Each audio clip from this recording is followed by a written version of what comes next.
Ashama harka fuudhee kabajamtoota jaalatamtoota chaanaalii kiyyaa lammii jalatti argamtan kan biyya keessallee kan biyya alaallee akkam jirtan akkamii isaatiif yeroo kana geessanii anis obboleettiin keessan nagaa fayyaa koodhaa galata waaqayyoo isinis akka nagaa fayyaa jiraattan abdii guddaan qaba.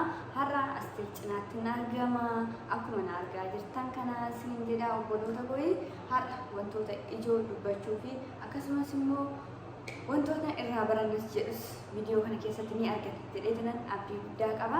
Akkasumas Asteer of cinaatti qabadhee dhufee jechuudha. Hanga viidiyoo kanaatti hanga dhumaatti nu hordofaadha. Laayik sheer gochuudhaan nu cinaa dhaabbadhaadha. Jajjabni isin yeroo hundaan jajjabeessaniif guddaanaaf galatoomaa isin jedha. Amma kallattumaanii Asteeritti isin dabarsa. Asteer nagaa isin haa gaafattu wal baraa jechuudha. Duraa wal sin barsiisetan jira waan ta'eef Asteer nagaa nu gaafadhu. Hayyee manaatti. Akkam jirtanii akkam jirtu sin jedha nadaatuuti maatii kiyyaa lammii jedha mana kiyyaa lammii keessatti warra argamtan hundi keessaniyyuu jira jirtu jedhini jira jirtu sin jedha duratti xiqqaadha. Ishii obboleessa koo akkuma na cinaatti argaa jirtan kana har'a Asteerii qabadhee kan isinii dhufee fi anis Asteerii galata guddaa galchuu fi akkasumas immoo kiyyaa fi Asteeriin turtii akkamii waliin taasistanii warroonni yookiin naan jechuun keessanii dhowwuu bara wayii jechuudha. Saniifin har'a akka seenatti viidiyoo kana waraabbachuudhaaf dhufe jechuudha.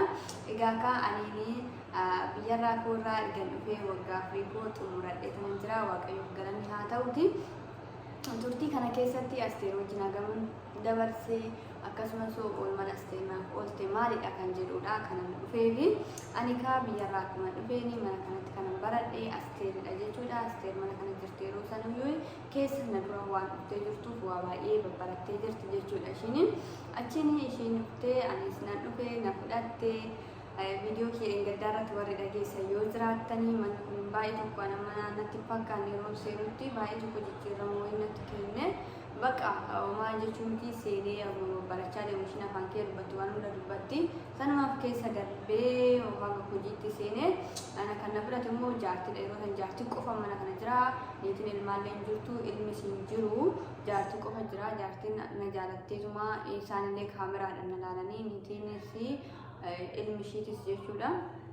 Viidiyicha ana qaamni sun taane kaameraadhaan ilaalanii viizicha na rukutanii viizaan na rukutamee ji'a afur eegee amma ji'a afuriin booda ishiin biyya Baareen jirti. Baareenitti daa'imti garaa taa'e jedhanii daa'ima ani qabanii dura waggaa 16 erga wal fuudhanii jedhanii achiin daa'imti achitti garaa taa'e waan jedhamuuf asitti hojiin hin jiru. Ishiin immoo kan fidatte madaan ture yeroo sasilaan ijaartii hojiinan hojjedha. Ijaartiin akkasitti kan nu fidan karoorri jechuudha.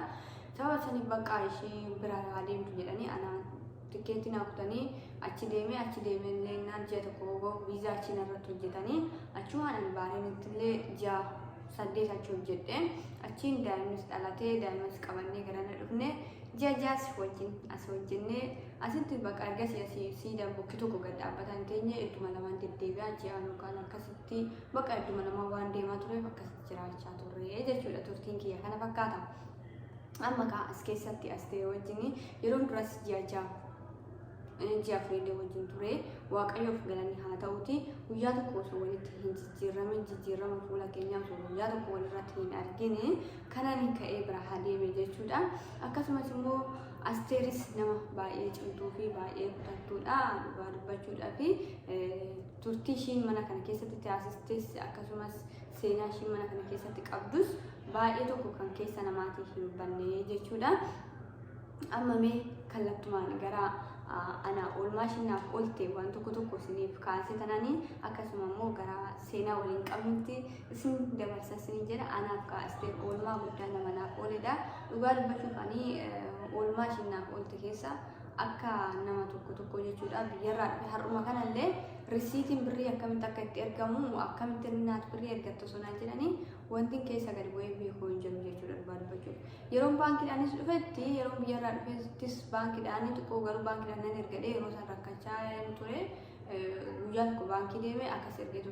Ergaa aduu saniiti baankii birrii akkamitti kiyyaan ergattu jedhan ani beeku. Ishiin dallaala wal barte yeroo nambaareen deeme sanitti dallaala wal barte birrii kee qabadhu kottu dallaalaan alaan ergattaa naan jettee haala mijeessite baqa ufnaan illee ishumatti hin kenne ishumatti ergee ergana asiillee yeroo nani baareen deemetti jechuudha. Baqa birrii koo harkatti fudhadhu ishumatti harkatti fuudhee jechuudha. Yeroo ishiin keessa dabartee maatii koo keessattis bilbiltee gara maatii kootiinis birreen sin ga'ee jetteeni akkasitti isaaniinis wal quunnamsiistee ishiin naaf ergaa turte oolmaa guddaa na biraan qabdi. Kana bichaas miti karaa adda addaatiin walitti dhufeenyaan jaartii kun qabnu baay'ee tokko viizaan jaartii na arguttu malee baay'ee tokko gadi du'aadhaan jaartii walitti dhufeenyi maanii jaartii waan hin godhin beeku xiqqoo karaa amantaatiin na dhiibdi jaartiin jechuudha. Ani amantaan kee kiristaanadha waan galeefi kuma dhufee mana ishee tutturaa dhufee maqaa na dhiibaa dhufte sababa kanaaf jechuudha. Ani jaartiidhaan walitti baay'ee dhiyeenya hin qabu. Kanuma keessattuu maqaa jaartiidhaanis walitti nu dhiyeessuudhaan wantoota adda addaatiin oolmaa baay'ee oolmaa guddaan biraa qabdi. Akkasuma mee amma karaa seenaatiin sin dabarsaatiin seenaan keenya nuti waliin qabnu kan keessa keenyaa hin banne seenota lamatu jira. Seenaa lama keessaa mee tokko kallattuma isheetti sin deebisa isiniif yaa qooddu ishiini tokko immoo jecha ishiin naan jette keessaa ani immoo itti deebi'eetti isiniif dabala isiniin jedha. Amma karaa Asteeritti sin deebisee jira. Baay'ee kiyyaa galatamu. Maal seenaan amma kana keessatti yeroo dhufee mucayyoo biyya Shiilaanqaa akkatu jira.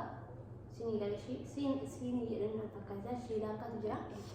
Mucayyoo suni ana afaan hin beeku nama dura fidee seenaa duraas itti meeran fakkaate yeroo dhufee mucayyoo baay'ee tokko beeka anaafis isin adii ani magaala akkanaan adda nu baasuu dandeettan. Biyyoonuu waan beekan jiraatti small medium fanni kennaa tokko wanti kennees waan hayyana walballeen mucayyoo fayyaaleetti jaarti akka baddu manarra jaarti sun baddu እና bedroom keessa nyaata maali dhugaatii sanirra mucayyoon beekwaan namni akka iffattanii hojjetaa nyaata hin beeku yoo jaalattiin suma machidattiitu nyaata hojjennee hojjettee nyaachisti. Achuma kaasii waliin hoggaa tokkoo fi ji'a torba akkana wajjin teennee mucayyoon sunidha. Hoggaa fi ji'a afurma akkana waliin teennee mucayyoon sun irraa deemte achuma kaanillee kiyyaan naa dhuftee kiyyaan keessa hojii barsiisadhee ta'ee mana keenya baay'ee tokko guddaadha mana qulqulleessuuf. Jaartiin beerooliin taatti eeti santu wayitu jira sooma nyaata ni hojjedhu jedhee timee kan dubbatti mul'ise barbarsee naa baratte jedheeti akkana salphistu jedhu beeki. Achuma karaa shunkurtii kattaatee maal gootee shunkurtii kattaatee timaatii qollatee jaartiin sagalee jaartii dhoolinnaa kabaddii keessa ta'e saddisi guddaa keessa jiru. Kabaddii keessa gootee jaartii dhossuuf rakkoo salphisuu warri dhufee sunni bilalisi guddaa tokko walitti dabala kenna. Egaa bilalisa fuudhuuf kabaddii yoo banaamu shunkurtii qolaannaa keessa jiru. Isin baay'ee lafaan akkasiin beektu funa waamte funa waamnaan kabaa jennaan kun darbiitu jireenya kan keetii siif hojjette naa akkasii fa'aa qoru kabadii gubbaa godhi jennaan irraa futtee gaarii gubbaa godheenaa kabadii keessa gootee afaan hedduu gallees malee ati akka boru marshiitti hojjettus marshii hojjedhas naan jedhaan jirtu jennee akkasii jijjiiranillee sin jedha kiyyaadha kana na salphiste kunneen kabadii keessa naasii nah, saya anda berjalan jauh, tidak menyentuh banyak, baik lebih sebab jauh. Tetap apa jure kan kayak ini dia kan betul betul. Ujung betul apa ini dalam dalam. Uang pun dari awal saya nak yang ini, ini tu saya nak baik karena garu, kan yang sudah dapat uang. Agak gitu, kadang agak hatanya cuma kuning kamu jatuh. Jaartiin namni soomtu waan ta'eef guyyaa osoo nyaata inni hojjette itti dhiphannu jechuudha. Jaartiin ni soomti nyaata kana hojjetanii nyaannu baay'ee hin barbaadu. Sababa sanii nuti osoo kursii irratti fayyadamuu barbaadneeti. Ishiinis immoo amala duraan barate waan ta'eef sarara nyaataa wajjin akkasuma hojjetatanii nyaatanii egaa osanii nyaatanii biraa deemanii yoo isaan nama hin jaallanne kan tooftan kunis hin jira mana namaati waan ta'eef yeroo baay'ee akka mana ofiitti argan fudhatanii nyaachuun ni ulfaata waan ta'eef tooftaa adda addaa fayyadamuun kun ni jira jechuudha mana namaa keessatti. Saniif tooftoota isaan fayyadaman keessaa tooftaan natti himtee dafnee nyaannee dafnee hojjetannee kaananaan jette Ani garuu osuma hojjetamaa jiru jechuudha kan isaan dhufanii dhumna akka jaallatee turte fuudhee qabati keessa godhee fi qabanii jaallatee akka tasaa ta'e immoo meeshaa barandistii waa fudhachuu dhufanii qabaticha buqqistee jaallatee nannite akkas sababa sanii nurraa cuftee garuu jaartiin sababa anishiitti deebi'amee nuti nyaanni jaallattiidhaaf hojjetame kana fakkaataa siniin jedhaa seenan keenya. Egaa kanatti aansuudhaanis tokkicha isaa kan hin daganne yoomiyyuu afaan beeku afaan keenyuma ta'eyyuu afaan isaanii kanatti amma afaan keenya irratti deebina wanti tokko jira libaneedhaan biyya kanatti libaneedhaan xiqqishuu buuxii xixiqqoo dhugantaa kan jira ishiin keessi wanta laajee keessa teechee sammuu manan afaan hin beeku osoo hin taane garuu ichicha hin beekaa ishiin agirtee dhugeetiin hin jiraanii guyyaa kanatti anumatu deebisee too libanii kun hin jiraayii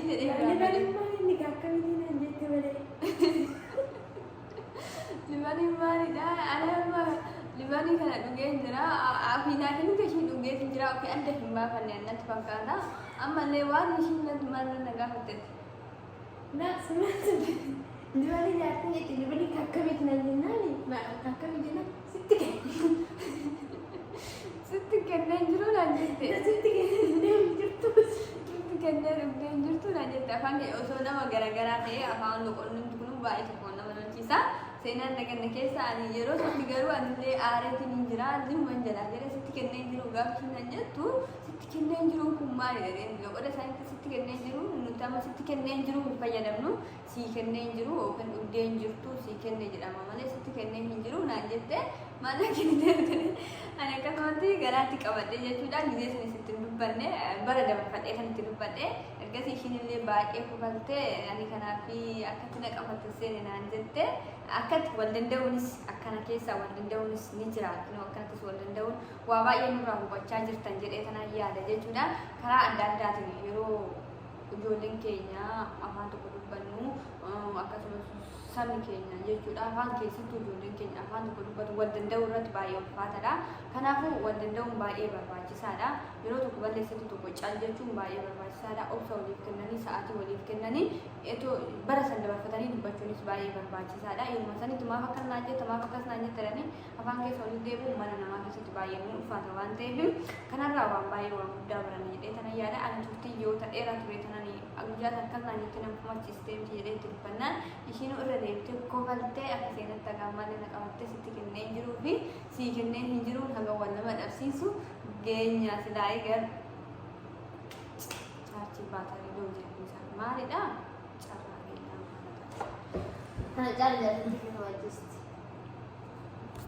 Ashi obboloota koo silkii kiyyaatu walumatu baataarni baay'ee keessaan qabu baataarni nurratti cuccufachaa jira siniin jedha kanaaf fakkaataa seenaan keenya egaa ka asteerii wajjin turtii kanoota hunda baay'ee qabna asteer nama baay'ee gaarii nama baay'ee cimtuu fi akkasumas baay'ee kutattuudha ishis waaqayyo yoo ishii gargaaree amma mana kana keessa ji'a torba bichaa qabdi isa kan hidhattee nagaan biyya ishiitti ni galti jedheen abdii fa'uu guddaan qaba waggaa jaamana kana hojjettee jirti obsa qabaachuudhaan wantoota hundaa obsaan dabarsuudhaan malee gammaddee yookaan immoo gammachuudhaan miti jechuudha namoonni amma waggaa ja'a mana namaa tokko keessa hojjetame yoo jedhamu waan gammadanii firii ta'anitti deemu fakkaata guyyaa takka boqonnaadhaan namni mana kana keessatti boqonnaan namaa hin kennamu baay'ee ulfaataadha garuu waaqayyo obsa namaa kennee kaayyoo ofiitiif yoo kutatan wantummaan hin danda'amne jiruudhaaf ishiin agammaa waggaa kana hunda hojjettee ani garuu bina waggaa fixadhee ani samma nagaan gara biyya koo galuun barbaada waan ta'eef ambaareen inni jalaa dhumate viizaan koo anis kambaareen waan dhumateef isaan lammata argachiisuu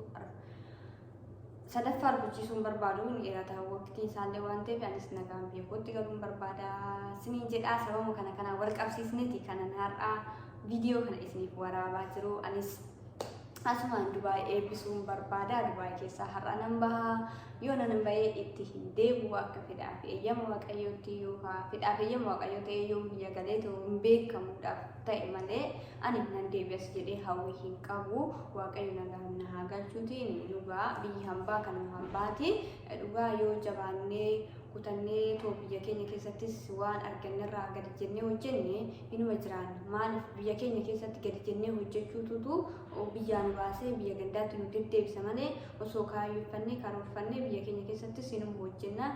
Kanaafuu waggoota dheeraa biyyoota gannaa keessas turuun hin barbaachisu guddate waggaa darbuun baay'ee nama hin barbaachisu itti kan hojjetaniin hojiirra oolfachuudha kan waan isaaniin waan xiqqoomoo waaqayyo guddaan godhe jedhanii irratti isuma sana irratti hojjechuudha.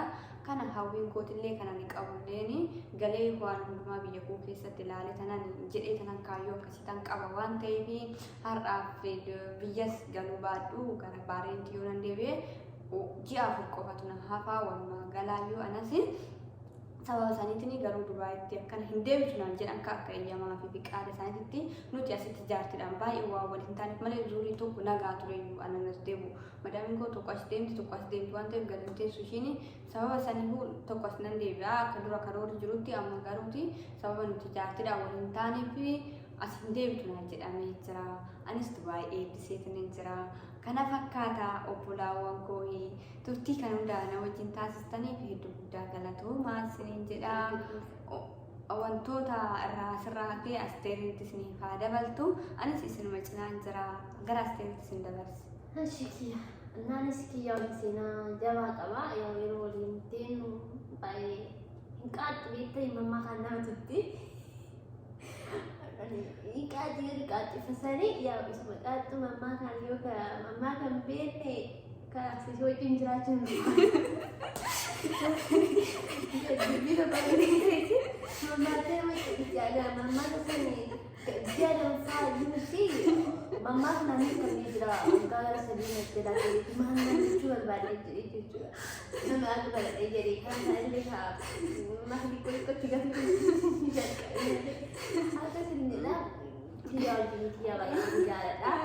asirratti koo ishii obboloota koo waa'ee mammakaa kana kaastee jirti. Mammaksota koo yeroo baay'ee amma isiniif dhiyeessaa jiru mana kootirratti jechuudha. Okaa kitaaboleerraa okaa akka saabbirraa gabbuusetii miti.